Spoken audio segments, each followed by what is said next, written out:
자, 우리 1번 문제 어린 양의 신부 1번 문제를 좀 보겠습니다. 한번 읽어 주세요. 어린 참과 어린 양의 신부 암송 5절 아가서 8장 6절에 7절 너는 나를 도장같이 마음에 품고 도장같이 팔에 두라. 사랑은 죽음같이 강하고 질투는 수월같이 잔인하며 불길같이 일어나니 그 기세가 여호와의 불과 같으니라. 많은 물도 이 사랑을 끄지 못하였고 홍수라도 삼키지 못하나니 사람이 그의 온 가산을 다 주고 사랑과 바꾸려 할지라도 오히려 멸시를 받으리라. 1. 어린 양의 신부의 초청을 써보라. 이 초청 속에서 신부의 마음에 있는 간절한 소망은 무엇인가? 요한계시록 22장 17절 성령과 신부가 말씀하시기를 오라 하시는도다. 듣는 자도 오라 할 것이요 목마른 자도 올 것이요 또 원하는 자는 값없이 생명수를 받으리라 하시더라. 누가 초청하죠? 예, 성령과 신부가 초청하죠. 우리가 성령 하나님이 초청하는 것은 잘 이해가 되는데 여기 신부가 초청을 합니다. 신부가 아주 존귀한 위치에서 초대를 하고 있는 것이죠. 신부는 어린 양의 신부죠. 이제 그 요한계시록 맨 마지막에서 그 영광스러운 이 신부가 초대를 하고 있습니다. 신부라 그러면 신랑을 기다리는 사람이죠, 그죠? 예, 신랑만을 기다리는 사람입니다. 신랑만을 바라보는 사람이죠, 그죠? 신랑이신 그리스도밖에는 신랑 되신 그리스도밖에 그분만으로밖에 계산되지 않는 사람이에요. 이 신부는 진짜 그리스도만 원하는 자입니다. 이게 신부예요, 신부. 그래서 신부는 그리스도로 가득 찬 사람입니다. 맞죠? 네. 예. 어린 양의 신부는 그리스도로 가득 찬 사람입니다. 그죠? 우리 빌립보서 1장 한번 볼까요? 1장 20절 21절. 나의 간절한 기대와 소망을 따라 아무 일에든지 부끄러워하지 아니하고 지금도 전과 같이 온전히 담대하여 살든지 죽든지 내 몸에서 그리스도가 존귀하게 되게 하려 하나니 이는 내게 사는 것이 그리스도니 죽는 것도 유익함이라. 예. 여기 보게 되면은 미래도 있고 과거도 있고 또 현재도 있습니다. 그죠? 미래는 뭐예요? 나의 간절한 기대와 소망. 미래에 내게 이루어지기를 바라는 거고, 지금도 현재도 전과 같이 전에도 그랬다는 거예요. 전에도 온전히 담대하여, 그러니까 전에도 그렇게 살아왔었고 지금도 그렇고 미래에도 간절한 기대와 소망이 있는데 그것이 뭐냐면 내 몸에서 그리스도가 존귀하게 드러나는 것입니다. 과거에도 그리스도가 존귀히 드러나기를 원했고 지금도 그리스도가 존귀하게 드러나기를 원했고 또 미래에도 정말 그것이 간절한 기대와 소망으로 그리스도가 내게서 존귀하게 드러나는 것입니다. 그렇기 때문에 이 그리스도가 내게 사는 것이기 때문에 그 그리스도 때문에 죽는다 하더라도 그게 유익하다 내게. 아주 참 놀라운 고백입니다. 그죠? 이게 신부한테 가장 합당한 기절이 아닐까 저는 그런 생각을 합니다. 과거도 현재도 또 미래도 이 그리스도로 충만해지기를 원하는 이 여인의 모습을 보게 됩니다. 우리가 이 초대를 보게 되면 성령과 신부가 말씀하기를 오라 그랬습니다. 오라 하시는도다. 근데 사실 오라 그런다 하더라도 사실 이 오라는 모든 사람에게 초청을 하십니다. 이 오라는 모든 사람에게 초청하는 것이지만 이 오라에 응답하는 사람들은 어떤 사람들일까요? 예, 오라에 응답하는 사람. 그러니까 오라라고 하는 것은 모든 사람을 다 초대를 하는 것이잖아요, 그죠?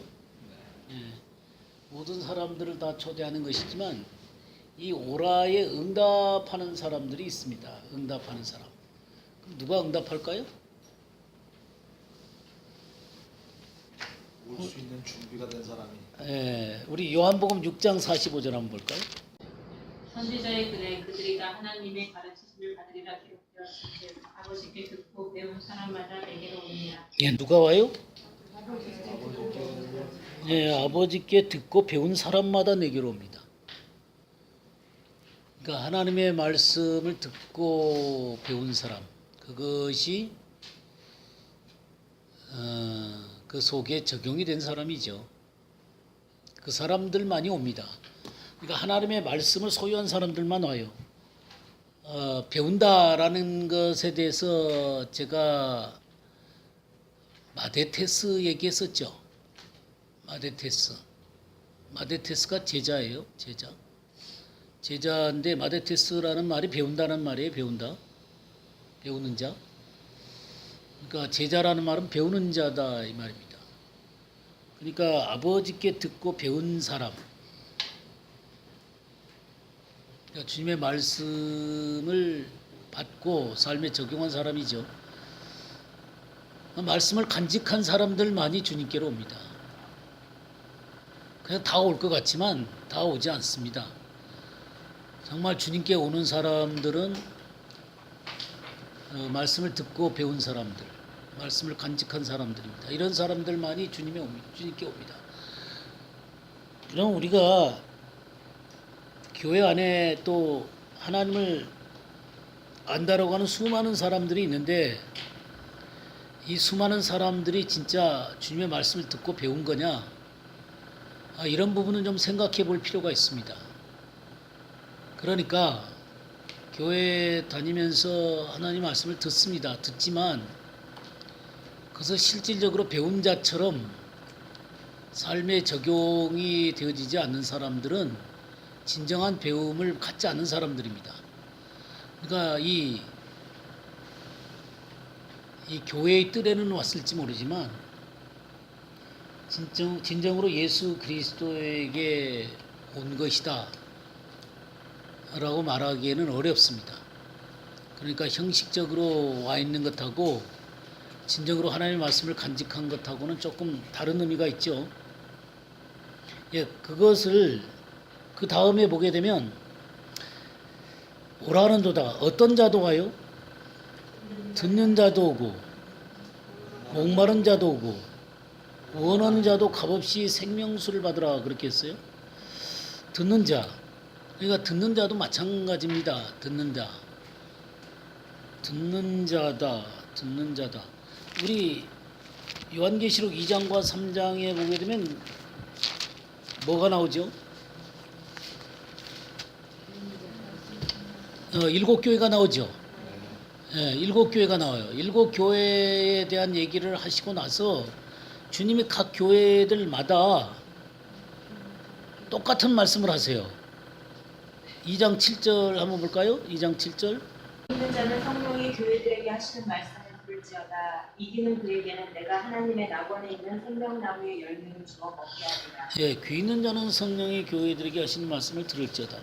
11절에도 역시 마찬가지죠. 귀 있는 자는 그렇게 했고 17절에도 마찬가지고 이렇게 각 교회들마다 귀 있는 자는 들으라 그랬습니다. 귀가 없는 사람이 어디 있어요? 다 귀가 있죠. 다 귀가 있는데 이 귀는 무슨 귀일까요? 예, 이 귀는 무슨 귀예요? 이 귀예요? 예, 영의 귀죠. 영의 귀가 있는 영적으로 깨달을 수 있는 귀죠. 예, 이 영의 귀가 있어야만 합니다. 그러니까 이 육체의 귀가 아니라 하나님의 말씀을 깨달을 수 있는 귀지요. 이 영적인 귀가 있는 사람들만이 하나님 말씀을 들어요. 그러면 그냥 일반적으로 듣는 것하고 영적인 귀를 갖고 듣는 것의 차이점은 어떤 것일까요? 어떤 차이점들이 있을까요? 네, 순종으로 나타납니다. 그러니까 피상적으로 듣는 사람들에게는 삶의 열매가 안 나옵니다. 그냥 피상적으로 들어요. 그러나 영으로 듣는 사람들은 영에서 들려진 하나님의 말씀이 혼과 육으로 가게 돼 있어요. 그래서 그 사람을 변화시키게 돼 있습니다. 그러니까 변화가 안 온다는 얘기는 말씀을 뭘로만 듣는다는 얘기예요? 혼으로 듣는다는 얘기입니다. 이 육신적인 귀와 혼으로 듣기 때문에 그는 전혀 변화가 일어나지 않습니다. 그냥 좋게 들을 수도 있어요. 야, 그거 굉장한 말씀이다 라고 얘기를 할 수도 있습니다. 그러나 그 삶 가운데 전혀 변화가 안 일어납니다. 왜냐하면 하나님의 말씀은 영적인 말씀이기 때문에 이 육체적으로 깨달은 것이 전혀 의미가 없습니다. 성령으로 들려져서 이 하나님의 말씀이 이 혼과 육으로 들려져야만 영 속에서 새겨지고 이 혼과 육으로 가야만 이것이 열매를 맺습니다. 우리 계시록 한번 13장 한번 볼까요? 13장. 거기서도 저 얘기하고 있죠. 13장 9절. 누구든지 귀가 있거든 들을지어다 그랬죠. 귀가 있거든 들을지어다. 예, 귀가 있어야 듣습니다. 근데 이 영적으로 바르게 들어야만 이 열매를 맺는데 우리 마태복음 12장을 한번 볼까요? 마태복음 12장 24절 한번 보겠습니다. 바리새인들은 듣고 이르되 이가 귀신의 왕 바알세불을 힘입지 않고는 귀신을 쫓아내지 못하느니라. 예. 지금 이 장면이 뭐냐면 예수님께서 귀신 들린 아이를 내쫓아 준 것이죠. 그러자 무리가 다 놀라 이르되 이는 다윗의 자손이 아니냐 이렇게 고백을 하는데 바리새인은 듣고 이르되 이가 귀신의 왕 바알세불을 힘입지 않고는 귀신을 쫓아내지 못한다. 그러니까 마음을 탁 닫고 있는 모습을 보게 되죠. 그러니까 닫혀 있는 상태 가운데서 우리 주님을 본다 하더라도 전혀 이게 들을 수가 없어요. 반면에 우리 42절을 한번 볼까요? 42절. 시간 때에 남방 여왕이 일어나 이 세대 사람을 정죄하리니 이는 그가 솔로몬의 지혜로운 말을 들으려고 땅 끝에서 왔음이니라.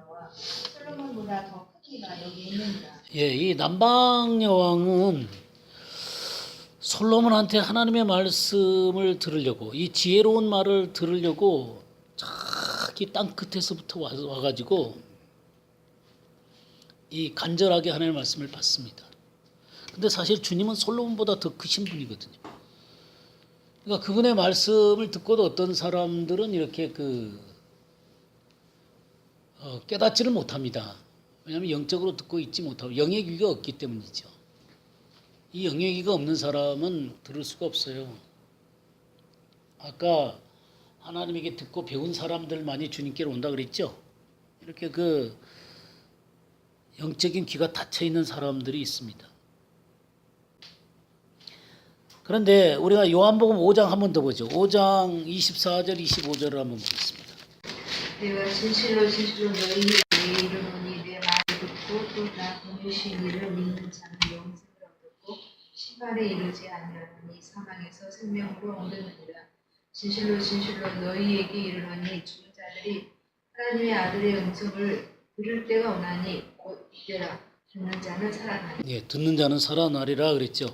내 말을 듣고 또 나 보내신 이를 믿는 자는. 그래서 이 들음, 성령의 깨우치시는 이 음성을 듣는 자들은 주님에게로 옵니다. 그리고 살아나게 됩니다. 그래서 이 하나님의 말씀을 듣는다. 영으로 들어야만 합니다. 이 혼적으로 듣는 이 구조에서 깨어나서 하나님의 말씀을 영으로 들을 수 있어야 됩니다.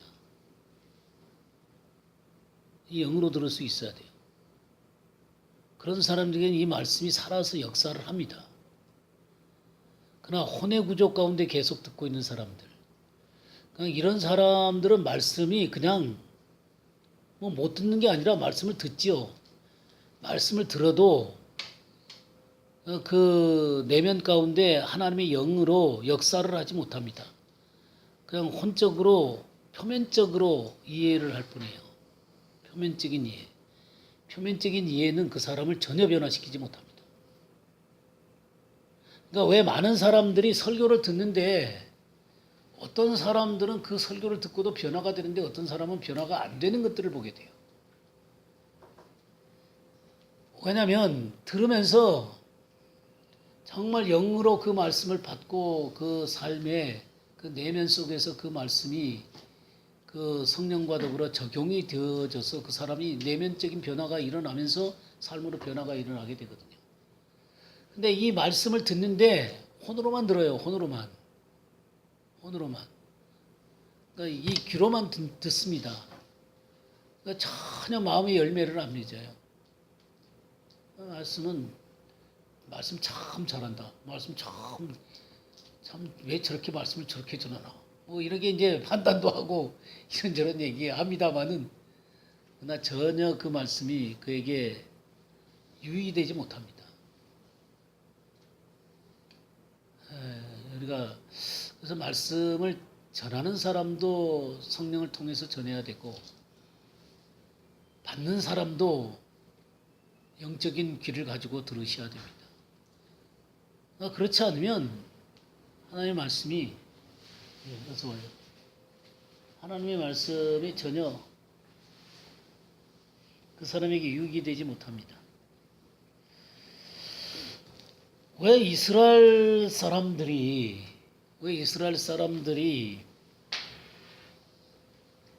예수 그리스도를 안 믿습니까?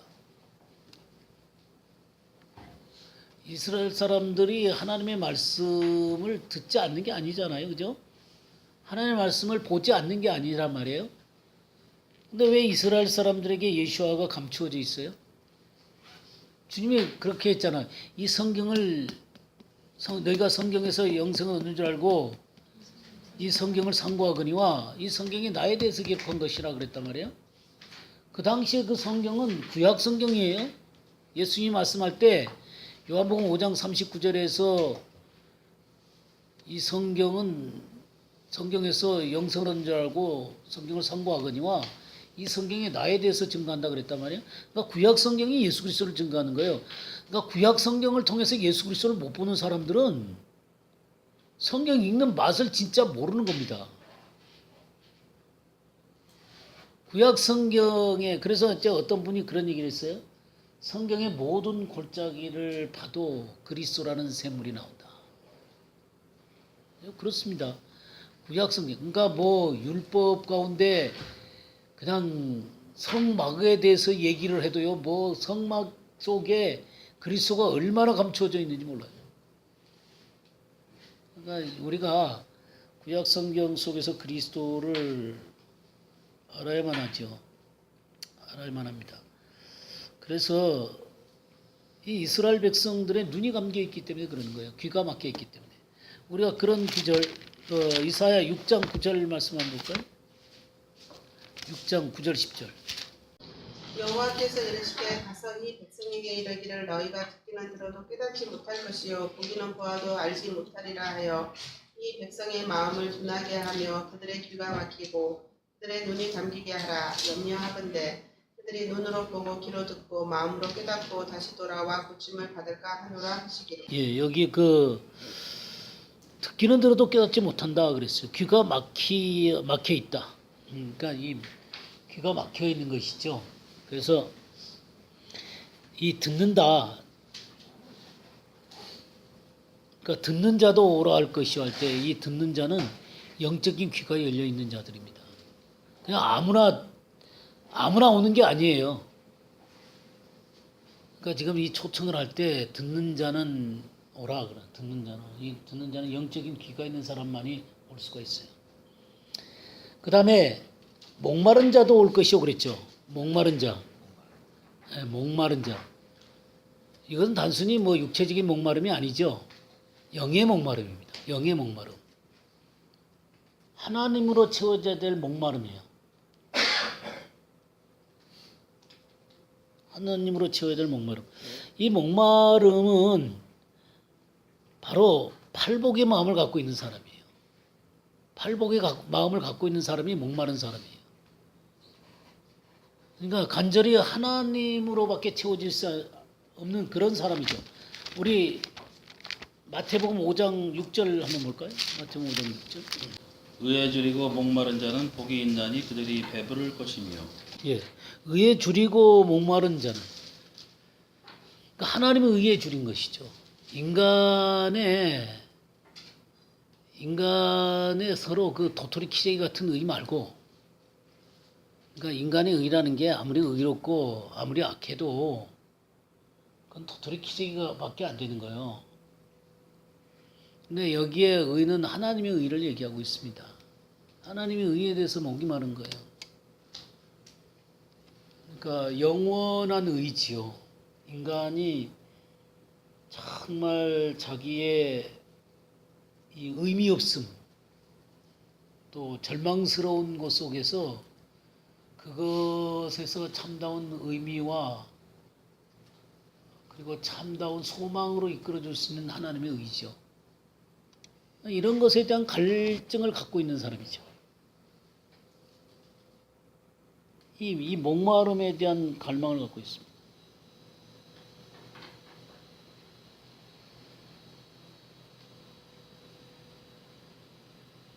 이 목마름을 채우신 적 있으세요? 이제 목마름을 채워보신 적 있으세요? 예수 그리스도를 믿은 자는 채움을 받은 자죠. 예. 또 근원적으로 채움을 받은 자죠. 우리 요한복음 4장 13절에서 15절 한번 보겠습니다. 예수께서 대답하여 이르시되 이 물을 마신 자마다 다시 목마르려니와 내가 주는 물을 마시는 자는 영원히 목마르지 아니하리니 내가 주는 물은 그 속에서 영생하도록 솟아나는 생물이 되리라. 여자가 이르되 주여 그런 물을 내게 주사 목마르지도 않고 또 여기 물 길러 오지도 않게 하옵소서. 예. 지금 이 목마름에 대한 물에 대한 얘기를 갖고 지금 여자하고 얘기를 나누는 것이죠. 이 물을 먹는 자마다 다시 목마르냐. 이 물은 이제 야곱의 우물가에서 주게 되는 그 우물이죠. 그렇죠? 그 물을 얘기하는 거예요. 그 물은 다시 목마르지만 내가 주는 물을 마시는 자 영원히 목마르지 않을 것이다. 주님이 주시는 영원한 생명수를 마셨어요? 마실 거예요? 마셨어요? 네, 마시고 또 마실 거죠. 근데 예수 그리스도라는 이 생명수를 마신 자는 그 배에서 이 생수가 거해요. 그리고 근원적인 목마름이 해결이 됐어요. 예수 그리스도로 말미암아. 예수 그리스도로 말미암아 근원적인 목마름이 해결이 됐어요. 이런 근원적인 해결을 한 사람이 계속해서 삶을 살아가면서 그분으로부터 오는 생명수를 원하는 거죠. 계속 그분으로부터 오는 생명수를 갈망하게 되는 거예요. 근데 이 근원적인 목마름을 해결하지 않은 사람들은 어떤 현상이 생기게 되냐면 목마르거든요. 목마른데 예수님으로부터는 생수를 구하는 게 아니라 이 세상의 잡단 모든 것들로 그냥 이 생수를 취하려고 애를 써요. 뭐 그냥 어떤 것이 있을까요? 이 여자는 남자 때문에 이제 남자로 채우려고 그랬거든요. 또 어떤 사람은 또 뭐 좋은 글들 갖고 채울 수도 있죠. 또 어떤 사람은 영화로도 채우려고 그러는 거죠. 또 뭐 여러 가지 방식으로 이 목마름을 채우려고 그래요. 근데 이 근원적인 목마름을 해결한 사람들은 예수 그리스도와 그분의 말씀으로만 채우려고 그래요. 그냥 근원적으로 이 목마름이 해결되는 것이 예수님에게서 왔었거든요. 그러니까 예수 그리스도에게서 근원적인 목마름을 채우고 나니까 그분으로 그냥 더 채우고 싶은 그런 갈망이 계속해서 있는 거예요. 여러분의 목마름은 뭐를 향한 목마름이세요? 예. 말씀에 대한 목마름이십니까? 아니면 세상의 여러 가지 것들에 대한 목마름이십니까? 그러니까 이 하나님의 말씀이 내 속에 이 목마름에 대한 근원적인 해결이라고 하는 것들을 우리 말씀 속에서 발견하게 될 때 이것이 영원한 것이 되는 거고 내 삶을 근원적으로 바꾸게 되게 되는 것입니다. 그러니까 이 말씀이 결국에 가서 어떤 식으로 하게 되냐면 우리 자신들의 그 어떤 육신들이 있잖아요. 이 육신들을 이 말씀이 자꾸 정리해가기 시작해요. 정리하기 시작해요. 그러니까 이 육신이 근원적으로 해결이 되어져야만 우리 말씀이 나를 지배를 온전히 하게 되는 것을 발견하게 되는데 그러기까지는 이 육신이 자꾸만 우리 자신을 하나님에게서 이렇게 멀리 떠나게 만들려고 하는 그런 속성들이 내 속에 있는 것들을 발견하게 돼요. 근데 이 하나님 말씀을 계속 공부를 하다 보면 어떤 현상이 생기냐면 이 육신이 자꾸 정리돼 간다는 느낌이 자꾸 들어요. 자꾸 정리를 시키세요, 주님이. 그리고 온전히 말씀만 이렇게 남게 되는 것들을 발견하게 됩니다. 근데 이 말씀이 없는 사람들은 이 은혜가 와서 일시적으로 막 주님의 은혜 가운데 내가 있는 것 같은데 이 육신이 처리가 안 돼요. 말씀이, 그러니까 이 은혜가 사라지고 나면 그대로 나예요. 그대로 나예요. 이런 것을 반복하게 되는 거예요. 근데 이 말씀이 남아있는 사람들은 이것이 정리돼 가면서 하나님의 말씀이 내 속에 새로운 DNA를 자꾸 형성하는 것들을 발견하게 돼요. 이게 너무너무 놀라운 거예요. 그래갖고 이 말씀이 나를 지배하고 다스리고 있다는 것들을 점점 시간이 가면 갈수록 그렇게 된 나 자신을 자꾸 보게 되는 거예요. 이게 말씀의 위력이에요. 우리 요한복음 7장을 한번 볼까요? 37절 말씀부터 39절까지 한번 보시죠. 명절 끝날 곧 그날에 예수께서 서서 외쳐 이르시되 누구든지 목마르거든 내게로 와서 마시라. 나를 믿는 자는 성경의 이름과 같이 그 배에서 생수의 강이 흘러나오리라 하시니 이는 그를 믿는 자들이 받을 성령을 가리켜 말씀하신 것이라. 예수께서 아직 영광을 받지 아니하셨으므로 성령이 아직 그들에게 계시지 아니하시더라. 예. 여기 이제 명절 끝날에 이제 주님이 목마르거든 내게로 와서 마시라 이렇게 얘기를 하고 있습니다. 이제 그 목마름을 채우는 것이 그러니까 주님에게로 오라 그랬죠. 내게로 오라 그랬죠. 내게로 오라. 그럼 그 배에서 생수의 강이 흘러나리라고 말씀하십니다. 근데 이게 성령이시다 그랬어요. 39절에 성령. 그러면 여러분들이 성령과 말씀과의 관계를 여러분들이 잘 관계성을 가지셔야 됩니다. 성령은 물론 하나님이세요. 하나님이시고 제3위 하나님이십니다. 근데 이 성령이 역사하는 길이 말씀을 통해서 역사하는 거예요. 말씀을 통해서 역사를 하는 거예요. 물론 성령은 그분 자신 스스로도 역사하실 수 있습니다. 그러나 실질적으로 내 속에 하나님의 역사를 감당해내기 위해서는요. 이 성령께서 말씀을 통해서 내 삶 가운데 역사를 하십니다. 그래서 내게로 와서 마시라 그럴 때 이 마시는 게 뭐냐면 하나님의 말씀을 마셔야 되는 거예요. 하나님의 말씀을. 물론 기도를 통해서 우리가 성령께서 내게 임재해 주시기를 위해서 기도합니다. 그러나 그것만 아니라 꼭 여러분이 이 기도와 함께 말씀으로 생명수를 마셔야 돼요. 그러면 성령께서 이 말씀과 함께 내 속에 이 생명의 실체를, 생명의 씨를 남게 하셔서 내 속에 하나님의 생명의 씨가 박히게 되고 이게 내 DNA가 되는 거예요. 말씀이 없는 것은 정말 일시적입니다. 그래서 말씀과 함께 주님에게 와서 마시는 그런 일들이 있어야만 합니다. 예? 요한복음 16장 13절에서 16절까지 한번 보시죠. 그러나 진리의 성령이 오시면 그가 너희를 모든 진리 가운데로 인도하시리니 그가 스스로 말하지 않고 오직 들은 것을 말하며 장래 일을 너희에게 알리시리라. 그가 내 영광을 나타내리니 내 것을 가지고 너희에게 알리시겠습니다. 곧 아버지께 있는 것은 다 내 것이라. 그러므로 내가 말하기를 그가 내 것을 가지고 너희에게 알리시리라 하였노라. 그랬죠. 여기 진리 가운데로 인도하신다 그랬죠. 이 성령님이 진리의 영이시라 그랬어요. 진리의 영이시라. 그래서 이 진리의 영이신 성령님께서 우리를 진리 가운데로 이끌어 가십니다. 그래서 이 목마름에 대한 진정한 해결을 하나님의 말씀 속에서 발견하셔야 됩니다. 말씀 속에서. 그리고 또 요한복음 6장에도 주님이 살리는 것은 영이니 육은 무익하니라 내가 너에게 이른 말이 영이요 생명이다 그러셨잖아요. 그죠?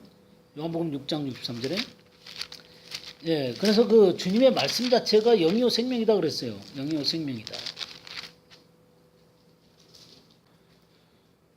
그래서 이 말씀과 성령과의 관계, 우리가 정말 말씀을 근간으로 해서 하나님 앞에 간구하시는 것들이 여러분이 너무너무 중요하다.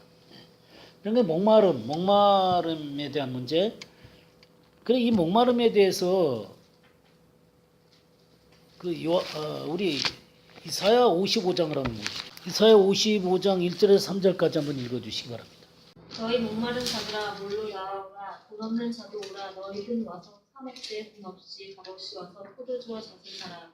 너희가 어찌하여 양식 아닌 것을 위하여 은을 달아주며 배부르게 못할 것을 위하여 수고하느냐. 나를 청종하라. 그리하면 너희가 좋은 것을 먹을 것이며 너희 마음이 기름진 것을 즐거움을 얻으리라. 너희는 귀를 기울이고 내게 나와 들으라. 그리하면 너희 영혼이 살리라. 내가 너희에게 영원히 언약을 세우리니 곧 다윗에게 허락한 확실한 언약이라. 여기 지금 목마른 자들이 물로 나와서 살아 그랬잖아요. 나오라 그랬어요. 근데 여기 포도주와 젖이 바로 말씀이에요. 말씀. 포도주와 젖. 그 다음에 기름진 것으로 즐거움을 얻으리라. 그러니까 나에게 와서 들으라 그랬잖아요. 들으라. 그게 말씀이에요. 말씀. 이게 말씀을 듣는 것입니다. 그럴 때 기름진 것으로 채워지게 됩니다. 포도주와 젖을 사라 그랬죠. 그 다음에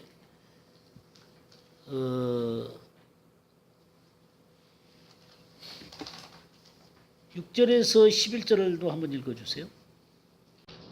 너희는 여호와를 만날 만한 때에 찾으라. 가까이 계실 때에 그를 부르라. 악인은 그의 길을, 불의한 자는 그의 생각을 버리고 여호와께로 돌아오라. 그리하면 그가 긍휼히 여기시리라. 우리 하나님께로 돌아오라. 그가 너그럽게 용서하시리라. 이는 내 생각이 너희의 생각과 다르며 내 길은 너희의 길과 다름이니라. 여호와의 말씀입니다.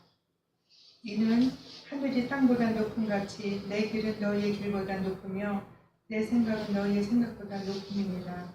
이는 비와 눈이 하늘로부터 내려서 그리로 되돌아가지 아니하고 땅을 적셔서 소출이 나게 하며 싹이 나게 하여 파종하는 자에게 종자를 주며 먹는 자에게는 양식을 준과 같이 내 입에서 나가는 말도 이와 같이 헛되이 내게를 되돌아오지 아니하고 나의 기뻐하는 뜻을 이루며 내가 보낸 일에 형통함이니라. 여기 지금 만날만 때 찾고 가까이 계실 때 그를 부르고 그 생각을 불의한 자가 그 생각을 버릴 수 있는 게 하나님의 생각을 알 때예요. 그리고 불의한 길을 버릴 때도 하나님이 우리에게 제시한 길이 뭔지를 알아야만 그 길을 버리게 되는 거예요. 근데 이 하나님의 말씀하고 내 생각이 다르다 그랬잖아요. 그래서 이 하나님의 말씀을 듣게 되게 되면 이 말씀은 결론적으로 어떤 일들은 헛되이 내게로 돌아오지 않냐고 나 기뻐하는 뜻을 이루면 내가 보낸 일에 형통하다 그랬어요. 하나님의 말씀이 그와 같은 일을 하게 되는 것입니다. 그래서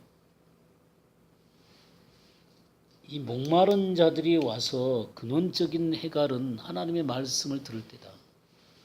하나님의 말씀을 들을 때. 하나님 말씀 없이는 절대로 안 됩니다.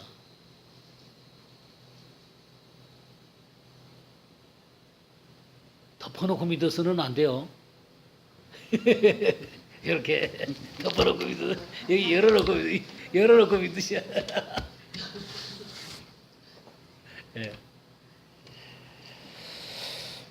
그다음에 원하는 자다 그랬죠. 원하는 자.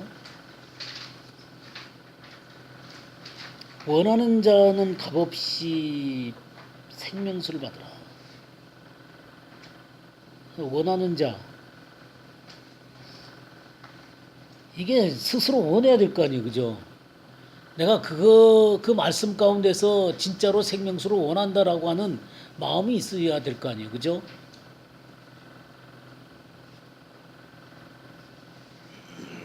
예, 그래서 이 원하는 자에 대해서 한번 찾아보죠. 요한복음 6장 66절에서 69절 한번 보겠습니다.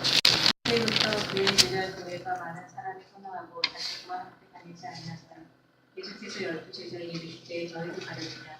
시몬 베드로가 대답하되 주여 영생의 말씀이 주께 있다면 우리가 누구에게로 가오리까. 우리가 주는 하나님의 거룩하신 자이시기를 믿고 알았사옵나이다. 네, 같은 말씀을 들었음에도 불구하고 66절에 어떻게 했어요? 그때부터 그의 제자 중에서 누구 중에서요? 그의 주의 제자 중에서 많은 사람이 떠나고 다시 그와 함께 다니지 아니하더라. 참 이게 너무 놀라운 것 같아요. 그의 제자 중에서. 그러니까 여기 이제 물론 제자라고 하는 건 12제자를 얘기하는 건 아닙니다. 그러니까 주님께 배우고 따랐던 사람들이었던 것 같아요. 그런 사람들이지만 중간에 이렇게 그만두는 사람들이 있어요. 주님에게 배울 걸 포기하는 사람들이 있어요. 그러지 않게 되기를 바랍니다. 그래서 정말 주님 만날 때까지 결실을 온전하게 맺는 사람들이 됐으면 좋겠어요. 근데 다 떠나가는데 12제자에게 주님 묻는 거예요. 너희도 가려느냐? 너희도 가려느냐? 그러니까 시몬 베드로가 주의 영생의 말씀이 주께 있어하면 우리가 누구에게로 가오리까? 절대 갈 수 없다는 것이죠. 예, 이렇게 하나님의 말씀을 원하는 자들이 되어야 됩니다. 원하는 자. 그래서 우리는 이 어린 양의 이제 신부를 우리가 공부를 합니다마는 이 신부가 바로 주님만 원하는 자들이잖아요. 그리스도만 원하는 자잖아요. 또 그리스도만 기대하는 자로 세워진 자들이 신부죠. 그런 사람들만이 이 초청을 할 수 있는 거예요. 여러분, 듣는 자가 옵니다. 목마른 자도 옵니다. 원하는 자도 옵니다. 와서 생명수를 받습니다. 그러면 이 귀 있는 자라고 하는 게 들을 귀가 있는 사람 있죠. 영의 귀가 열린 사람입니다. 아까도 자꾸 말씀드렸지만 이 육신의 구조 가운데, 이 혼의 구조 가운데 생각이 머물러 있는 사람들은 하나님의 말씀을 말씀으로 받아들이지 못합니다. 그러니까 이 영적으로 귀가 열려가지고 하나님의 말씀을 듣는 자가 되어야 되는 거예요. 그래서 이 육신들이 주님 앞에 육신의 그 구조 가운데서 빠져나와서 정말 영에 속한 사람으로서 하나님의 말씀을 듣는 사람, 그 사람들이 바로 신부들이에요. 그런 사람들이 신부들이에요. 그냥 단순히 교회 다니는 사람을 얘기하는 것이 아닙니다. 그게 다르죠. 그거 다른 거 아시죠? 예? 예, 그거 달라요. 같은 말씀을 듣고 있는데도 달라요. 그래서 이 혼적인 구조 가운데 빠져나온 사람들이 있어요. 그들이 바로 남은 자들이에요. 그래서 주님을 위해서 자기 자신을 기꺼이 그 십자가 뒤에 매일매일 넘기죠. 왜냐하면 이미 죽은 거기 때문에 거기에 매여 있지 않습니다. 예, 그래서 바로 이 신부의 초청에 응한 자는 이 불법의 구조 가운데서 나온 사람들이다. 이 바벨론의 이 세상의 구조 가운데서 빠져나온 사람이에요.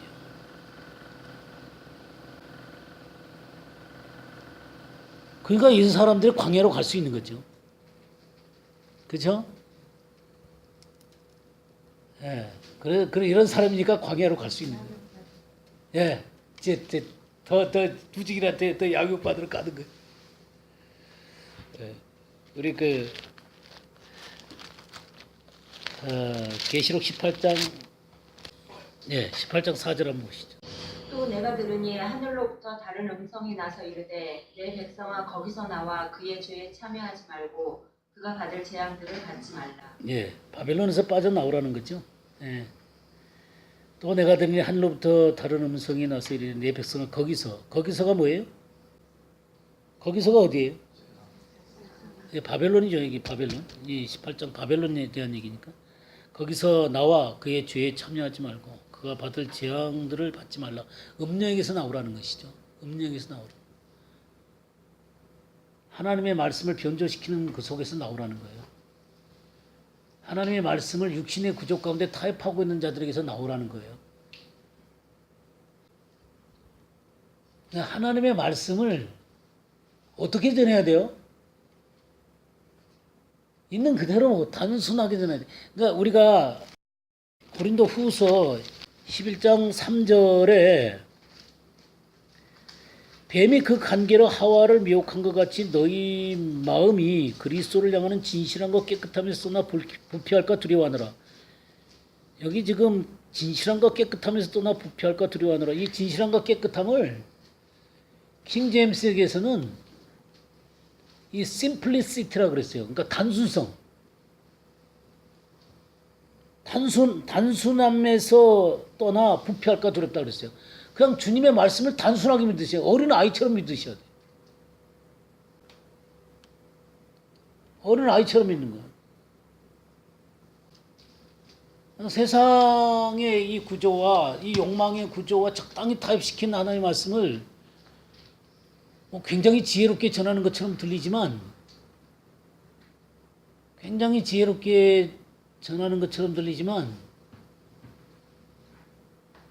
이 지혜로움 속에 뭐가 있냐면요. 은근히 타협시켜요. 그러니까 세상에서 그렇게 사는 것이 괜찮다라고 은근히 타협을 시킵니다. 참 하나님의 말씀을 전한다 그러는데 굉장히 교묘해요. 시니컬하기도 해요. 대대로 막 시니컬하게 얘기를 하는 것처럼 보이는데 딱 끊어주는 게 아니라 적당히 교묘하게 세상과 이렇게 그 적당한 선에서 서로 타협하게 만들어요. 딱 끊어주는 게 아니에요. 그거 괜찮다는 거예요. 굉장히 멋지게 설교를 하는데 굉장히 멋지게 설교를 해요. 강남에서 적어도 목회를 하려면은 설교 못하면 안 돼요. 그죠? 설교 잘해야 돼요. 설교 잘해야 되고 분당이나 그런 데서 목회를 하려면 아주 잘해야 돼요. 그래서 이 사람들의 이 귀에 쏙쏙쏙쏙 들어오고 야 굉장히 달콤하고 참 지혜롭게 잘 전한다라고 생각이 들게 만들어야 돼요. 근데 그것이 우리 육신과 욕망에 대해서 끊어내주지 못하면 비판은 안 하는 게 아니죠. 비판도 해요. 비판도 한데 다 끊지 못하게 해요. 저는 그런 설교들 참 많이 들었어요. 멋진 설교들 많이 들었어요. 그러나 이 문제를 내 내면 가운데 있는 이 육신의 문제를 끊어내주지 않으면 진정한 자유가 없습니다. 진정한 자유가 없습니다. 그리고 진정한 성숙이 없어요. 하나님의 말씀이 내 삶을 지배하지 못합니다. 그래서 이 신부라고 하는 것이 신부 정말 그리스도로밖에 계산되지 않는 여자예요. 그리스도밖에 기대를 하지 않는 여자예요.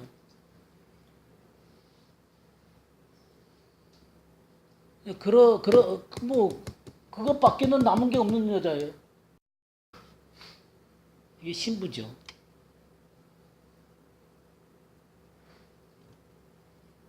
예, 2번 문제 보겠습니다.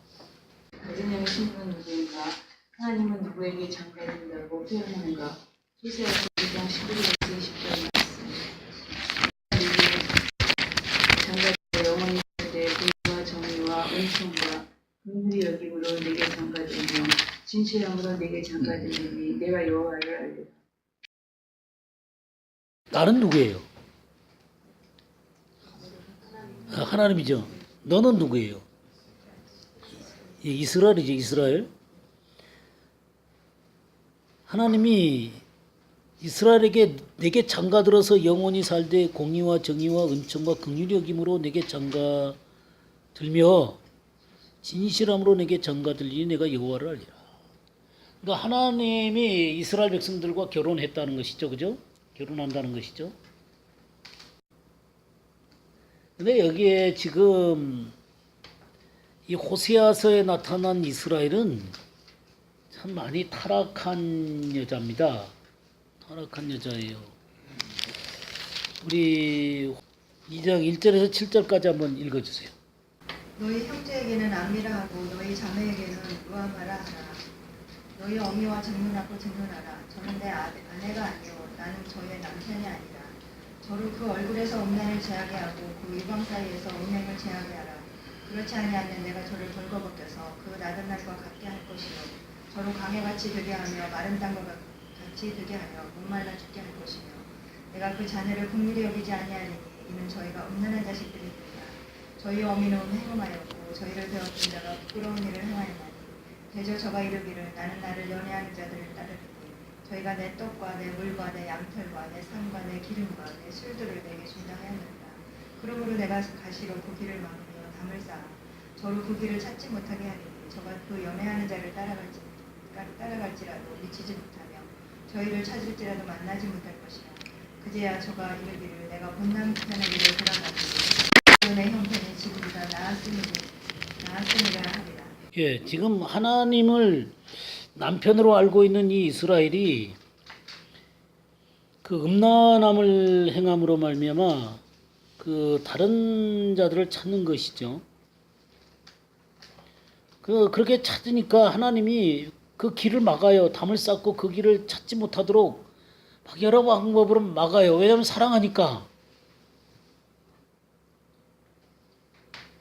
그래서 그 사람도 찾지 못하고 하나님도 잃어버리고 그 사람도 찾지 못하고 그냥 그 공허한 상태가 되는 것이죠. 그래서 하나님께로 돌아오겠다 그런 고백을 하지요.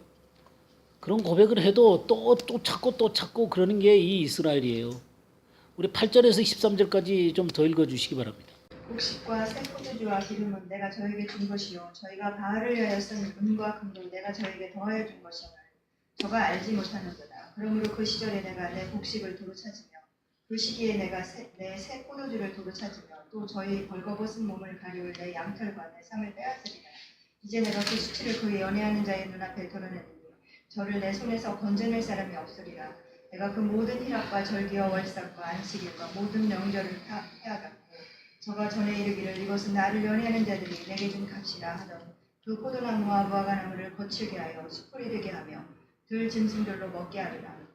저가 그 귀고리와 폐물로 장식하고 그 연애하는 자를 따라가서 나를 잊어버리고 향을 살라 바알들을 섬긴 시일을 따라 내가 저에게 벌을 주리라. 나 여호와 말입니다. 예, 참 이게 하나님을 향해서 순전한 마음이 아니라 단순한 마음이 아니라 그냥 세상적인 욕망을 버리지 못한 채로 살아가고 있는 이스라엘 백성들을 얘기하고 있습니다. 이런 이스라엘인데 이런 이스라엘로서는 온전하게 주님과 결혼 관계에 있기가 어렵겠죠. 그죠? 그래서 지금 이제 하나님이 어떻게 하시냐면 그 14절부터 16절까지 읽어주시기 바랍니다. 18절까지 한번 읽어주시기 바랍니다. 그러므로 보라 내가 그를 타일러 거친 들로 데리고 가서 날로 위로하고 거기서 비로소 그의 포도원을 그에게 주고 악을 골짜기로 소망의 문을 삼아 주이니 그가 거기서 응대하기를 어렸을 때와 애굽 땅에서 올라오던 날과 같지니라. 여호와께서 이르시되 그날에 네가 나를 내 남편이라 일컫고 다시는 내 바알이라 일컫지 아니하리라. 내가 바알들의 이름을 그 입에서 지어하여 다시는 그의 이름을 기억하여 부르는 일이 없게 하리라. 그날에는 내가 그들을 위하여 들짐승과 공중의 새와 땅의 곤충과 더불어 언약을 맺으며 또 이 땅에서 활과 칼을 꺾어 전쟁을 없이 하고 그들로 평안히 눕게 하리라. 예. 그래서 여기 그러므로 내가 그를 타일러 그랬죠. 타일러. 옛날 성경에는 계유하여 그렇게 표현되어 있죠. 옛날 성경은 계유하여 또 이 지금 성경은 타일러 그런 표현으로 써서 타일러. 이 타일러라는 말이 무슨 말이냐면 설득하여 또는 유혹하여 그런 말이에요. 유혹하여. 그러니까 주님이 유혹하는 거예요. 제발 거기서 좀 떠나라고 막 그 꿰는 얘기를 하는 거예요. 막 그 설득하고 유혹해가지고 거기서 돌아서도록 그렇게. 그 다음에 어디로 데려가냐면 거친들로 데려가는 것입니다. 거친들. 예. 이게 이제 거친들이 광야의 미드바라. 거친들이 거친들. 광야의 광야. 광야로 데려가는 것입니다. 이 미드바라로 데려가는 거예요. 광야, 거친 곳으로 데려가요. 이 여인이 생각할 때 거친다고 느껴지는 삶으로 들어가는 것입니다. 하나님이 이렇게 주님을 떠나는 사람들에게 돌아오도록 하기 위해서 거친들로 데리고 갔어요. 거친들로. 그 인생의 이 거친들 가운데로 인도를 합니다. 광야로 인도해요.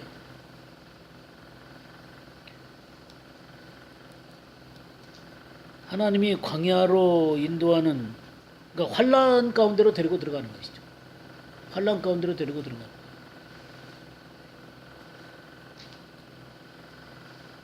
환난 가운데 데리고 들어가는 게 왜 그래요? 우리를 변화시키기 위해서. 예, 우리를 변화시키기 위해서, 회복시키기 위해서요. 그래서 하나님께로 돌아오게 되면 그 장가 들겠다는 거예요. 그래서 자, 내가 내게 장가 들어서 영원히 살되. 19절 20절에 내가 내게 장가 들어서 영원히 살되. 여기 공의가 뭐예요? 공의. 예, 사회적인 정의를 공의라 그러는 거예요. 여기 사회적인 정의를 공의라고.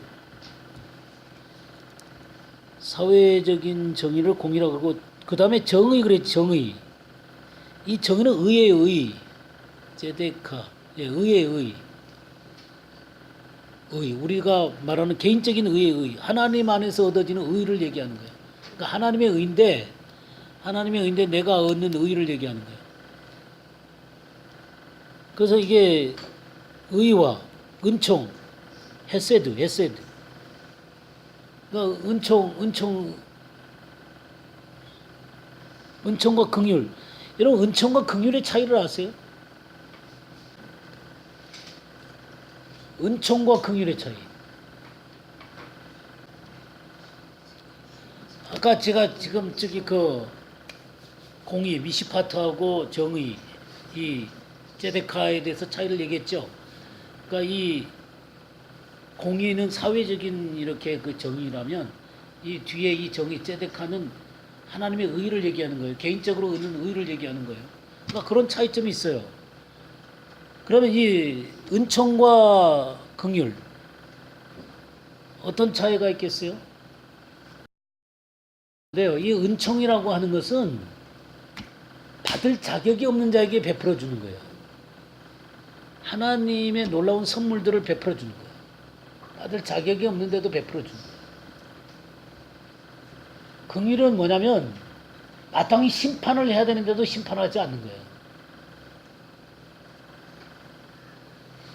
그러니까 심판을 행해야 되는데 심판을 하지 않는 거예요.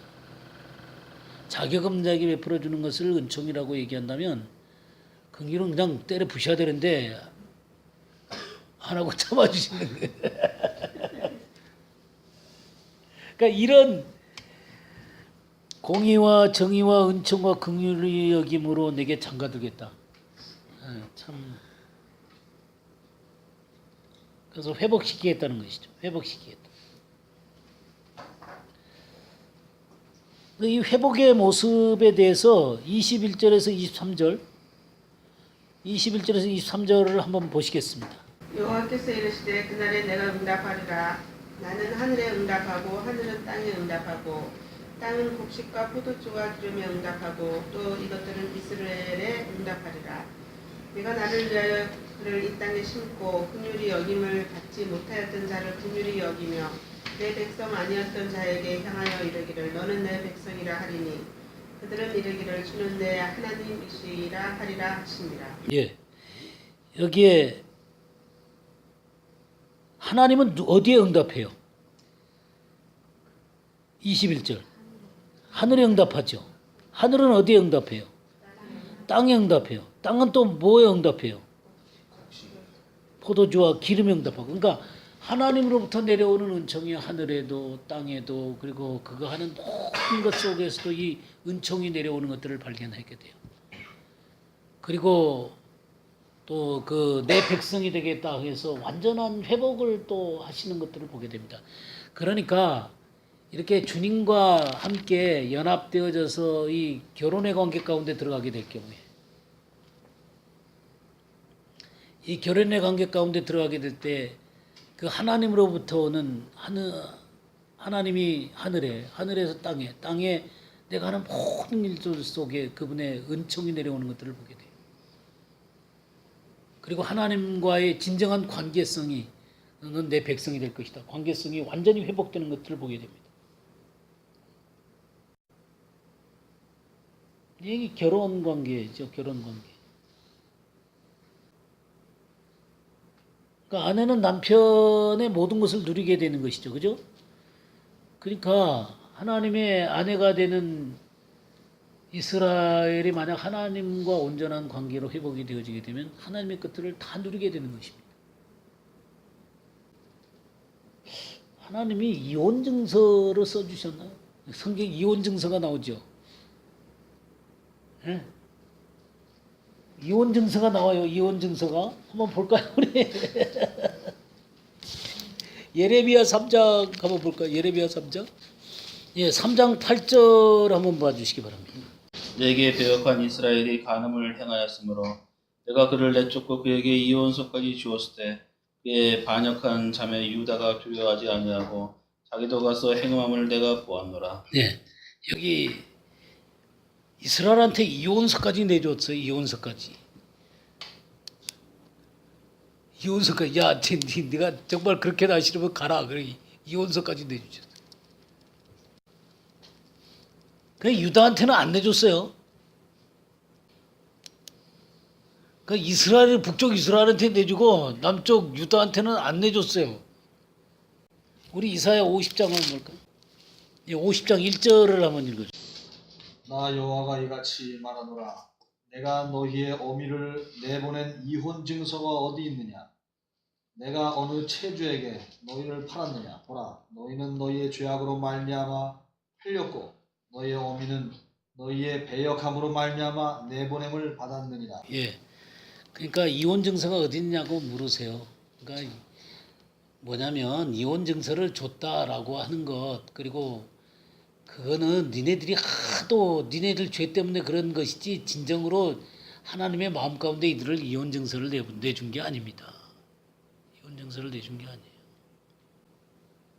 하나님은 이스라엘을 온 세상에 내쫓았지만 그거는 그들의 죄 때문에 하나님께서 심판을 하신 거고 근본적으로 그를 버리신 게 아닙니다. 이게 하나님의 사랑이에요. 그리고 근본적으로 그들을 받아들이겠다는 것입니다. 하나님이 우리를 근본적으로 받아들이십니까? 저기 그 이스라엘을 근본적으로 받아들이세요? 예, 이사야 62장을 한번 보시죠. 이사야 62장 3절 4절을 보겠습니다. 여호와의 손에 아름다운 관, 내 하나님의 손에 왕관이 될 것이라. 다시는 너를 버림받은 자라 부르지 아니하며 다시는 내 땅을 허물이라 부르지 아니하고 오직 너를 흡시바라 하며 내 땅을 풀라라 하리니 내 여호와께서 너를 기뻐하실 것이며 내 땅이 결혼한 것처럼 될 것이리라. 예, 이게 지금 이스라엘 땅을 갖다 헵시바라 그러죠. 헵시바. 내 땅을 헵시바라가 내 기쁨이 너희 안에 있다는 것이죠. 필라는 내가 결혼 안 받은 땅이라는 것이죠. 결국 하나님께서 그렇게 만드시겠다는 것이죠. 하나님이 이 이스라엘을 하나님과 결혼한 자로 만드시겠다. 예, 그러니까 하나님께서는 이스라엘을 버리셨다. 이게 맞아요? 아니죠. 예, 아니죠. 이렇게 끝까지 결혼의 관계로 완전히 회복시킬 그런 것들을 얘기하시는 것들을 보게 됩니다. 예, 이렇게 이스라엘과의 하나님과의 관계입니다. 이게. 그래서 서서히 하나님은 이 결혼의 관계를 온전하게 회복시키는 관계로 들어가고 있죠. 그렇죠? 예, 결혼의 관계로 들어가고 있습니다. 이스라엘을 온 세상 가운데 인도해 드리시고 또 그들이 예수 그리스도를 믿게 되는 그런 일들은 바로 이 결혼 관계를 지금 회복하는 관계로 들어가고 있는 것입니다. 두 번째 문제 보겠습니다. 예수님과 교회의 관계. 예수님과 교회와의 관계가 어떤 관계로 되어있는가? 에베소서 5장 아내들이여 자기 남편에게 복종하기를 죽게 하였다. 이런 남편이 아내를 되니 그 교회의 모든 것 같으니 그가 바로 몸을 부르신다. 그러므로 교회가 그리스도에게 하듯 아내들도 범사에 자기 남편에게 복종할지니라. 남편들이 아내 사랑하기를 그리스도께서 교회를 사랑하시고 그 교회를 위하여 자신을 주님같이 하라. 이는 곧 물로 씻어 말씀으로 깨끗하게 하사 거룩하게 하시고 자기 앞에 영광스러운 교회로 세우사 또나 기름 잡힌 것이나 이런 것들이 없이 거룩하고 흠이 없게 하려 하십니다. 예. 여기 그 아내하고 남편의 관계를 교회와 또 그리스도와의 관계로 이렇게 묘사를 했죠. 그죠? 23절에 보게 되면 남편이 아내의 머리됨과 같이 그리스도께서 교회의 머리됨과 같다. 이렇게 그 그리스도가 교회의 머리다. 그러니까 교회는 아내고 그리스도는 남편이다. 그런 얘기죠. 예, 그런 얘기입니다. 그래서 여기 그 24절에 그러므로 교회가 그리스도에게 하듯 아내들도 범사에 자기 남편에게 복종하라. 아내들이 남편에게 복종하라라고 하는 얘기는 교회가 그리스도에게 복종하라 그 얘기죠. 예. 교회는 남편이신 그리스도에게 복종해야 된다. 근데 이제 25절에 보면 남편이 아내를 사랑하는 것처럼 그리스도께서 교회를 사랑하셔서 자신을 주셨다. 그러니까 그리스도의 사랑이죠. 아내를 얻는데 자기의 생명을 주셨습니다. 자기의 생명을 주셨어요. 이 생명을 주심으로 말미암아 일어난 것이 뭐냐면 일어난 것이 깨끗해진 거죠. 26절. 물로 씻어 말씀으로 깨끗하게 하사 거룩하게 하시고. 그래서 주님이 교회에게 하신 게 뭐냐면 말씀으로 깨끗하게 하셔서 거룩하게 만드신 것입니다. 말씀으로 깨끗하게 하셔서 거룩하게 하셔요. 주님이 여러분 자신을 깨끗하게 하셨다. 이 경험 있으세요? 주님이 나를 온전히 깨끗하게 하셨다라는 경험이 있으세요? 이 죄사함에 대한 분명한 경험이 있으세요? 이게 굉장히 중요한 겁니다. 주님이 나를 근원적으로 깨끗하게 하셨다라고 하는 것에 대한 확신이 신앙생활의 근거예요. 이 말씀으로 씻어 깨끗하게 하신 이 경험이 크리스천의 신앙생활을 시작하도록 만드는 거예요. 이런 문제가 불명확하게 되면은 주님 앞에 이 정결이라는 의미를 이해하기가 어렵습니다. 주님에게서 온전하게 깨끗함을 받아본 경험이 있는 사람들만이 정결에 대한 얘기를 할 수가 있어요. 그렇게 정결되어진 사람이 주님 앞에 계속 말씀을 통해서 자기 자신을 깨끗하게 해가는 거예요.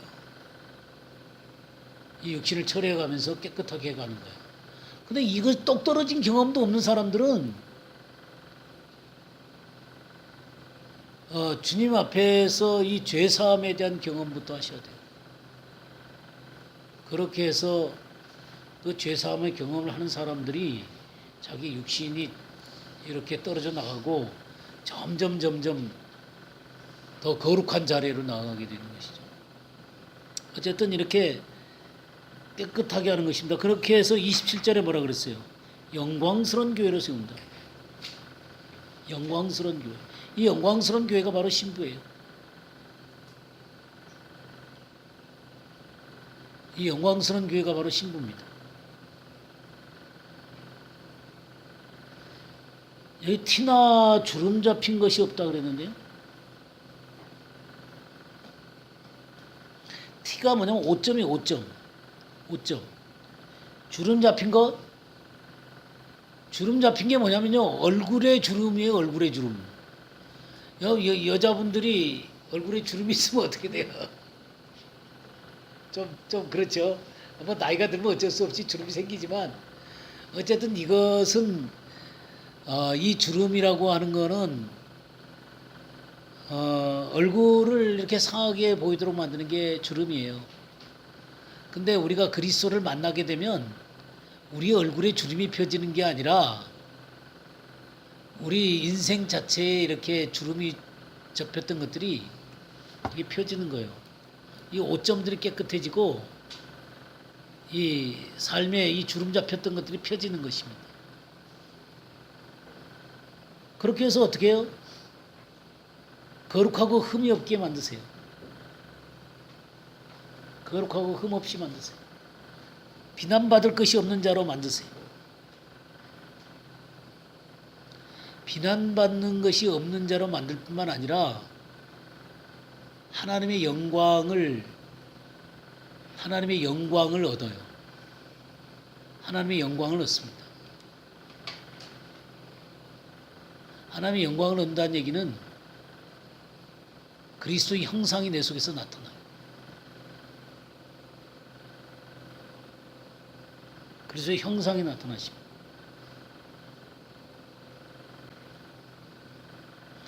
이렇게 깨끗함과 그리스도의 형상이 나타나는 이 영광스러운 교회, 이 신부죠.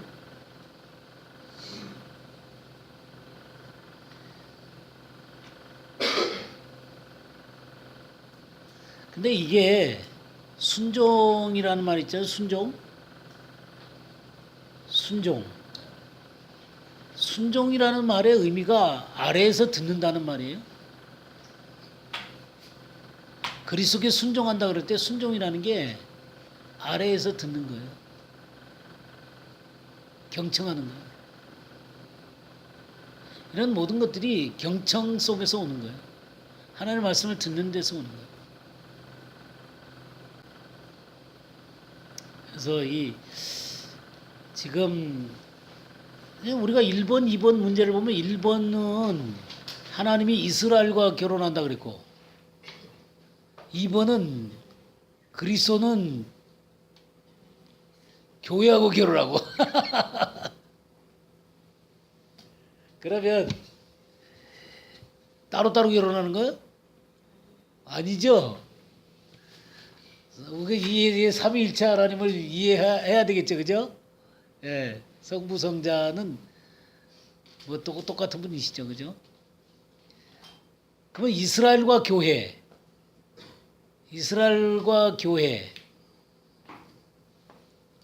이걸 도대체 어떻게 이해를 해야 되냐, 이게 굉장히 중요하죠. 그러니까 이스라엘과 이혼하고 교회하고 결혼을 한 거예요.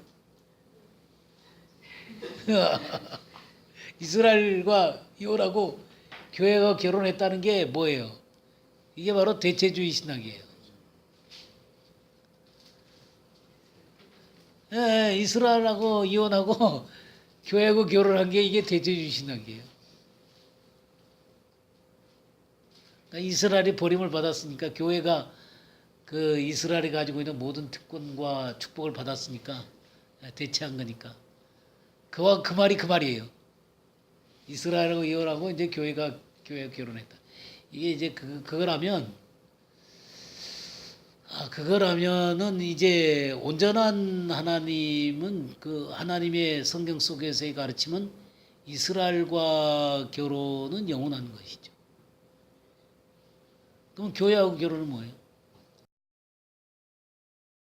그러니까 이스라엘과의 언약 속에서 그것이 완성된다는 것은 교회 안에서 주님의 뜻이 완성되는 것과 똑같은 거예요. 그래서 참다운 교회라고 하는 게, 이 영광스러운 교회라고 하는 게 이스라엘과 이방인 교회가 온전히 합해지는 거예요. 그게 참다운 교회예요. 그게 참다운 교회. 예, 그 3번 문제인데요. 3번 한번 봅시다. 3번. 참된 어린 양의 신들이 한 세 사람이다. 이 한 세 사람이 이루어지기 위해 어떤 일이 일어났는가? 그는 우리의 화평자이신지라 돌로 하나를 만드사 중간에 막힌 담으로 시고 원수된 것을 곧 의문에 속한 계명의 율법을 자기 육체로 폐하셨으니 이는 이 둘로 자기 안에서 한 세 사람을 지어 화평하게 하시고 또 십자가로 이 둘을 한 몸으로 하나님과 화목하게 하려 하심이라. 원수된 것을 십자가로 소멸하시고. 예, 거기에 이 둘 사이에 원수된 것, 이 둘 사이에 원수된 것, 원수에게 만든 게 뭔지 아세요? 이 둘 사이, 이 이스라엘과 이방 사이를 원수되게 만든 게 뭔지 아세요? 율법의 토라의 토라. 한쪽은 토라를 가졌다는 거고 한쪽은 토라를 안 가졌다는 거잖아요. 그러니까 토라를 가진 쪽에서 이 토라도 없는 백성. 그러니까 뭐 개같이 취급을 하는 거죠. 토라가 없는 백성들은 개같이 취급을 하는 거예요. 그러니까 자기네들은 토라를 받아서 거룩한데 그 이방인은 토라가 없잖아요. 그러니까 짐승과 같은 거예요. 일반인 입장에서 보면 지 혼자 거룩하다고 얘기하는 존재들이죠. 그냥 너무너무 티내고 너무너무 티껍고 그냥 니 잘났다, 니네 잘 먹고 잘 살아. 그 이방인 쪽에서는 정말 꼴보기 싫은 거예요. 그러니까 사실 지난번에 우리가 이스라엘 특강 했잖아요. 그 이스라엘 사람들이 받는 그 고통에 대해서 우리가 쭉 봤었잖아요. 그게요, 지네들이 잘못한 것도 많아요. 너무너무 잘난 체를 하니까. 그냥 선비지라고 너무너무 티를 내니까 이방인 중에서 그래 니네들 한번 죽어봐라 이런 것도 있어요. 그러니까 물론 그게 다는 아니지만 그런 면도 있다는 것입니다. 어쨌든 이 원수되게 만든 게 이 율법이었어요. 율법. 근데 이 율법을 어떻게 했어요? 자기 육체로 폐하셨다 그랬어요. 허시다. 법조문으로 된 계명의 율법을 폐하셨다. 그럼 이 폐하셨다라는 말을 잘 이해하셔야 돼요. 없애버렸다는 얘기인가요? 어떻게 됐다는 거예요? 예?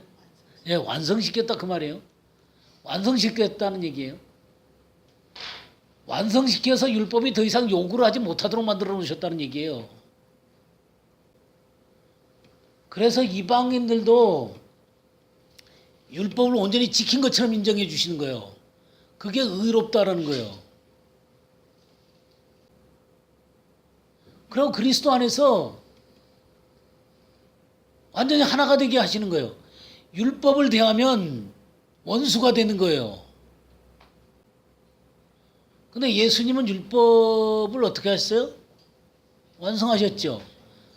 예수님이 율법만큼 의로워요, 안 의로워요? 네, 의로우시죠. 예, 율법만큼 의로우시죠. 똑같이 의로우세요. 율법도 의롭고 예수님도 의로우세요. 근데 율법을 내세우면 서로 원수가 되는데 예수님 안에서는 하나가 되는 거예요. 율법을 완성하신 거기 때문에 예수 그리스도를 믿는 자들에게 율법을 완성한 것처럼 인정해 주는 거예요. 그게 의롭다 하심이에요. 이스라엘 백성도 율법을 내세우지만 사실은 율법 아래서 지네들도 다 못 지켜요. 그렇지만 자기네들이 율법이 있다고 의시되는 거예요. 또 그만큼 또 정결하게 깨끗하게 살겠죠. 그렇지만 완전하지를 못해요. 그러나 그것 갖고 자꾸 이방인들을 정죄하는 거예요.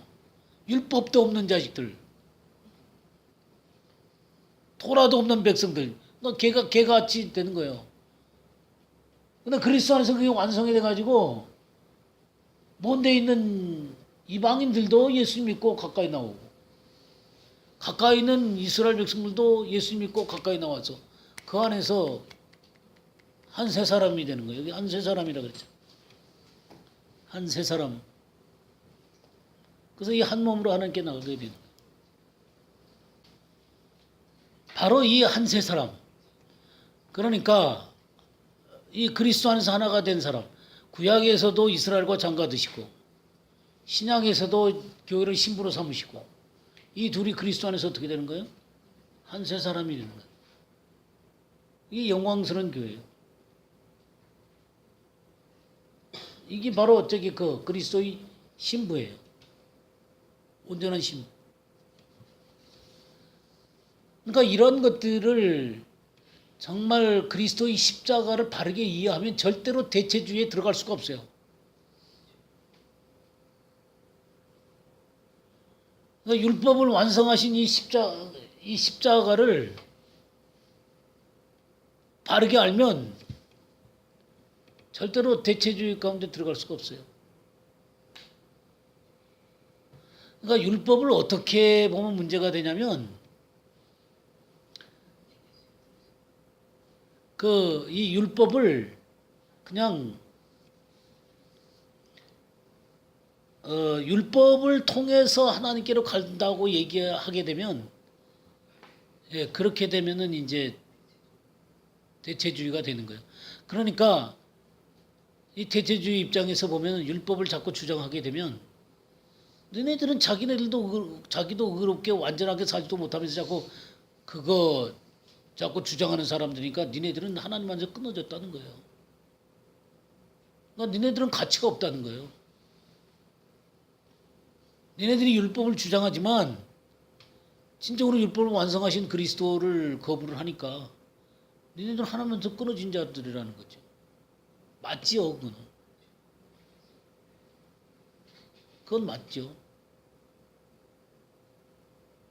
왜냐하면 율법이 아무리 의로워도 사람이 율법을 완전하게 지켜낼 수는 없는 거거든요. 토라가 아무리 거룩해도 토라를 온전히 지켜낼 수 있는 인간은 아무도 없거든요. 그러니까 그런 입장에서 비춰보면 토라도 못 지키는 것들이 이제 그렇게 되는 거죠. 이제 예수님의 복음을 아는 사람들은, 복음의 영광을 아는 사람들은 토라를 그렇게 고집하는 사람들 보면 어떻게 보이겠어요? 이 토라에 미친 자식들, 내 토라와 함께 저주를 받으라 그렇게 되는 거예요. 그러니까 이 이방인의 입장에서 충분히 이해가 가는 얘기예요. 왜 토라를 붙잡고 그냥 예수님을 거부를 하니까. 그러니까 이 사람들은 그러니까 율법을 하면 망한 백성들이에요. 그러니까 하나님의 경륜을 모르는 거지. 그러니까 결국 토라를 완성시키시고 이스라엘 백성들에게 길을 여시고 새 언약을 완성시키려고 하는 하나님의 경륜을 모르는 거죠. 모르니까 그냥 이 사람들은 그리스도에서 끊어졌고 우리가 그 자리를 대체했다고 얘기를 하는 거예요.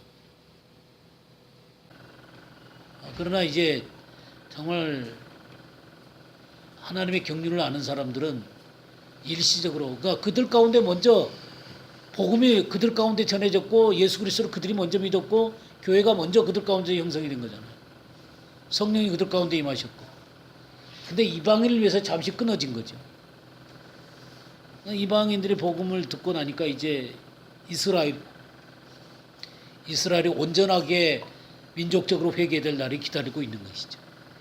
그래서 온전한 하나가 되는 거예요. 그러나 여기 이미 율법을 완성하셔서 한 세 사람이 될 수 있는 길을 다 만들어 놓으셨어요. 에베소서 3장 6절을 볼까요? 이는 이방인들이 복음으로 말미암아 그리스도 예수 안에서 함께 참석자가 되고 함께 지체가 되고 함께 약속에 참여하는 자가 됩니다. 예, 함께 그랬죠. 함께가 3번 나오죠. 예수 안에서 함께 상속자가 되고. 누가요? 이방인들이. 그럼 누구와 함께해요? 예, 이스라엘과 함께. 이 킹 제임스 여기 그 NIV 성경에 보게 되면요. with 이스라엘 그랬어요. 예, NIV 성경에 보면 with 이스라엘 그렇게 돼 있어요. 이스라엘과 함께. This mystery is that through the gospel the Gentiles are heirs together with Israel. 그렇게 돼 있어요. with Israel. 그래서 이스라엘과 상속자가 되는 거예요. 상속자. 이스라엘과 함께 지체가 되고 이스라엘과 함께 약속에 참여하는 자가 되고 이게 하나님의 계획이에요. 근데 마치 지금은 이스라엘이 끊어져 있는 것처럼 보여요. 이 이스라엘이 끊어져 있는 것처럼 보이는 것은 하나님의 경륜이죠.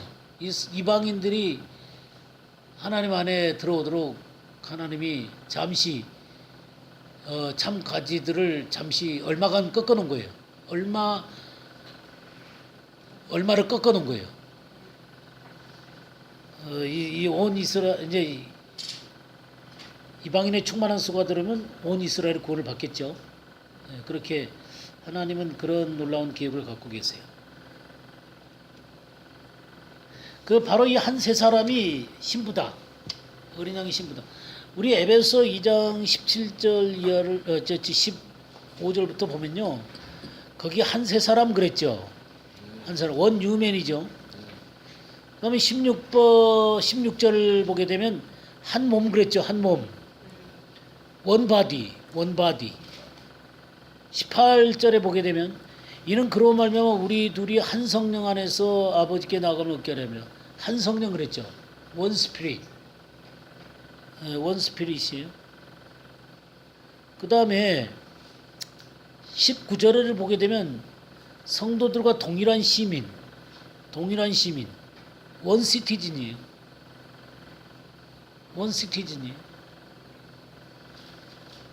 그러니까 동일한 시민이에요. 한 시민이죠. 한 시민. 하나님 나라의 한 시민이에요. 그 다음에 하나님의 권속이라. 원 패밀리예요. 원 패밀리.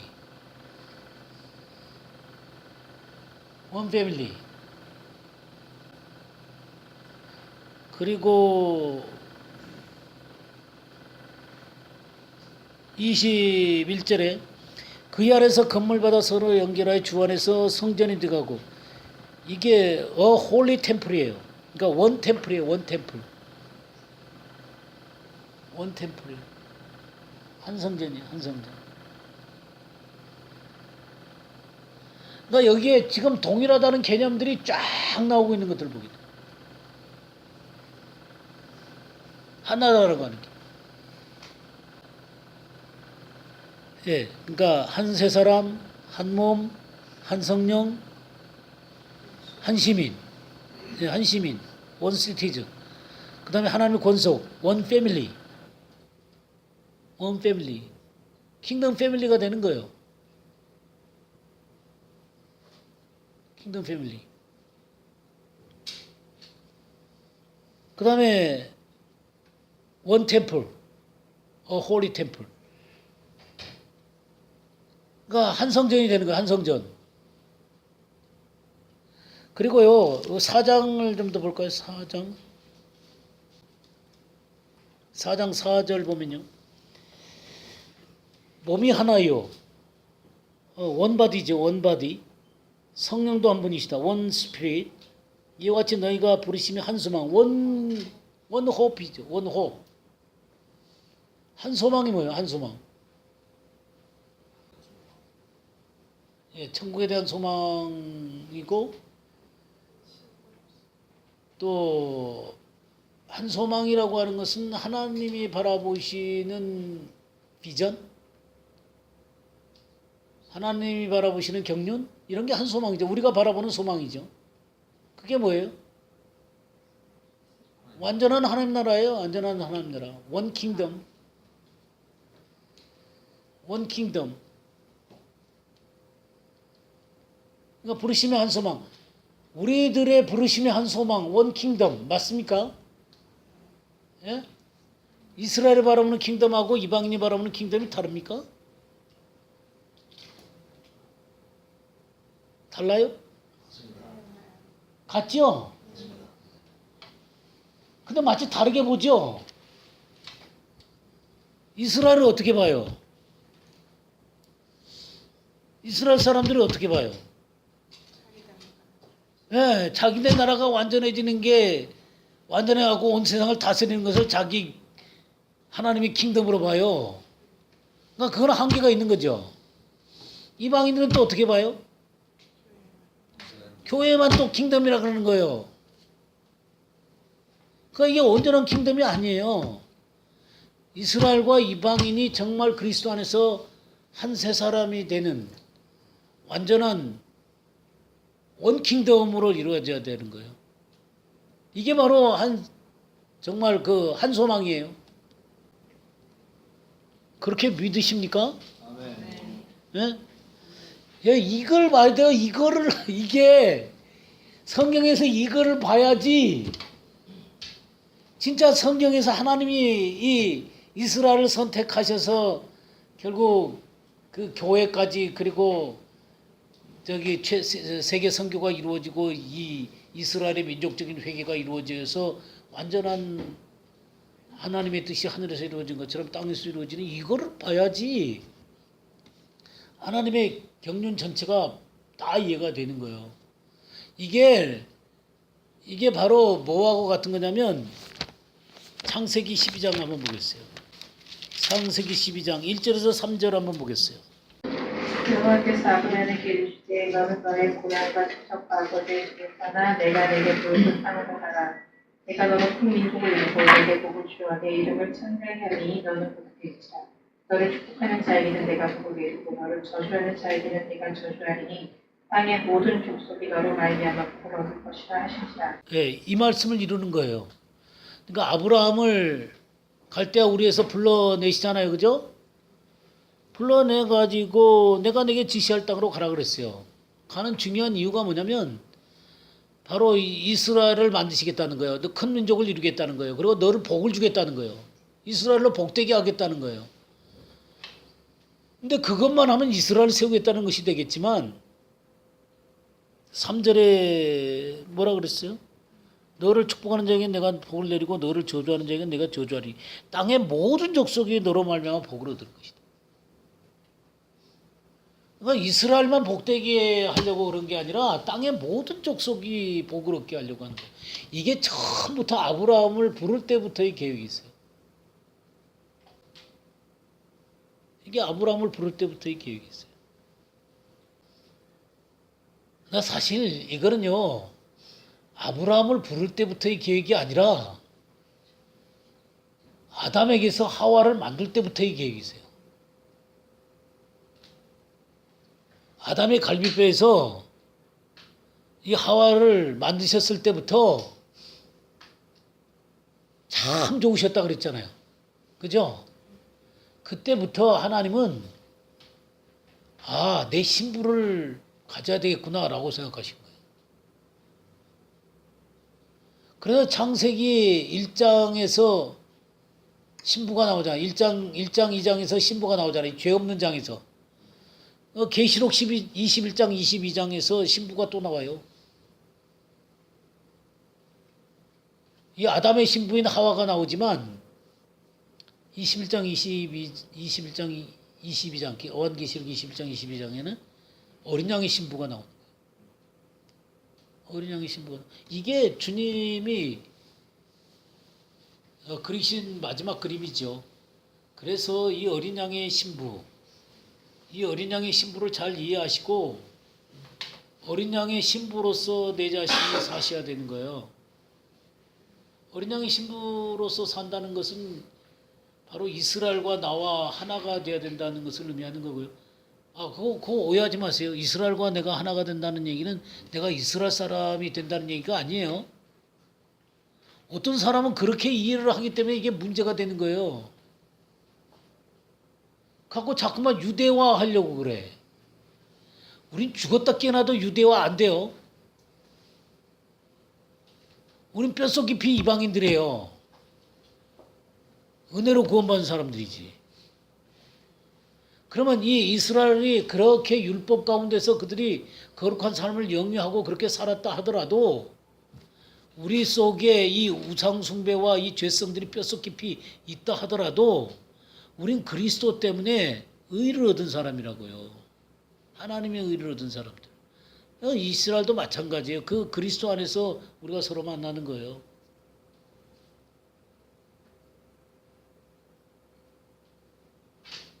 그것이 진정한 그 신부죠. 그런데 이렇게 놀라운 신부가 되어진 사람들은 주님이 오시잖아요. 신랑 대신 주님이 오시잖아요. 그럼 어떻게 해야 되겠어요? 자기를 단장하는 거예요.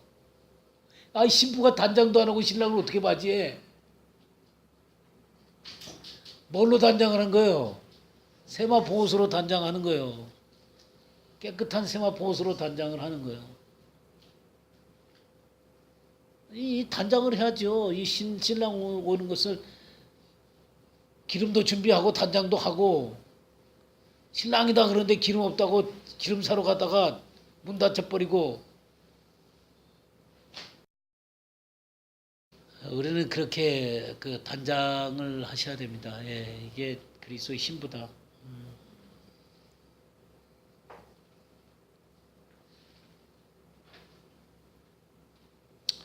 오늘은 여기까지 하죠.